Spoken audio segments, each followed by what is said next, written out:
आपको क्या लगता है इस देश में निष्पक्ष चुनाव हो रहे हैं? आपको क्या लगता है महाराष्ट्र में जहां पर 9 करोड़ 54 लाख व्यस्त आबादी है, अडल्ट आबादी है, वहां पर 9 करोड़ 70 लाख वोटर कैसे बन सकते हैं? 5 साल में महाराष्ट्र में 32 लाख वोटर जुड़े और 5 महीने में 39 लाख वोटर जुड़ गए। जब वीडियोग्राफी मांगी गई तो बजाय वीडियोग्राफी के प्रूफ देने के इलेक्शन कमीशन ने नियम ही बदल दिए। इस देश में एक ट्रेंड चल गया है अर्ध सत्य और पूरा झूठ बोलने का, और झूठ क्योंकि जरा जोर से बोला जाता है तो आप जैसे हमारे बंधु भी उसको थोड़ा दिखाने पर बाध्य हो जाते हैं। तो हमें लगा कि सत्य भी उतनी ही हुंकार भरकर बोलना चाहिए, और मैं यहाँ पर एक प्रेस वार्ता के लिए आई हूँ और आशा करती हूँ आप सब लोगों से थोड़ी देर में हम लोग मिलेंगे, क्योंकि कुछ बातें इस देश के सामने, आपके माध्यम से जनता के सामने आनी ज़रूरी है। तो एक प्रेस वार्ता हम करेंगे। हम लोग पूरे देश में ये प्रेस वार्ता कर रहे हैं और आज रायपुर में मैं इस प्रेस वार्ता को आगे बढ़ाऊंगी।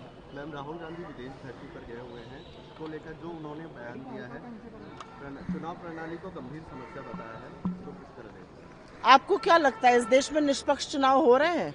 आपको क्या लगता है महाराष्ट्र में जहां पर 9 करोड़ 54 लाख व्यस्त आबादी है, अडल्ट आबादी है, वहां पर 9 करोड़ 70 लाख वोटर कैसे बन सकते हैं?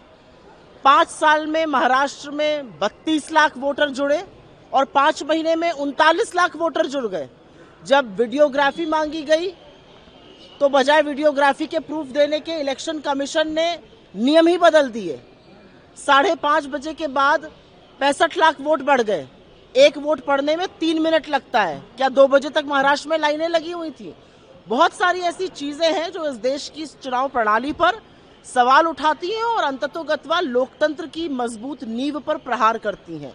और राहुल जी ने जो बातें कही, वो नेता प्रतिपक्ष होने के नाते उनका कर्तव्य है कहना। अगर वो ना कहते तो गलत करते। अपमान कर रहे हैं देश का, वो विदेश जाकर। बीजेपी इससे बेहतर और क्या कह सकती है? मोदी जी तो चाइना और दक्षिण कोरिया और ब्रिटेन और जर्मनी और कनाडा और यूएस जाकर कहते हैं 2014 से पहले जो हिंदुस्तान में पैदा हुआ वो कोसता था। मेरे पास बाइट्स भी अभी सुनाऊंगी आप लोगों को। तो क्या मोदी जी अपने जन्म को कोसते थे? मुझे ऐसा लगता है कि हिंदुस्तानी पैदा होने से ज्यादा बड़ा गर्व और किसी बात का हो ही नहीं सकता है। बीजेपी के पास मुद्दों पे बात करने के अलावा बाकी सारी नौटंकी करने का टाइम है। छत्तीसगढ़ में हर घंटे 5 नाबालिग बच्चियों के साथ जो यौन शोषण का मामला सामने आ रहा है, जो जघन्य अपराध सामने आ रहे हैं, उस पर बात करनी चाहिए।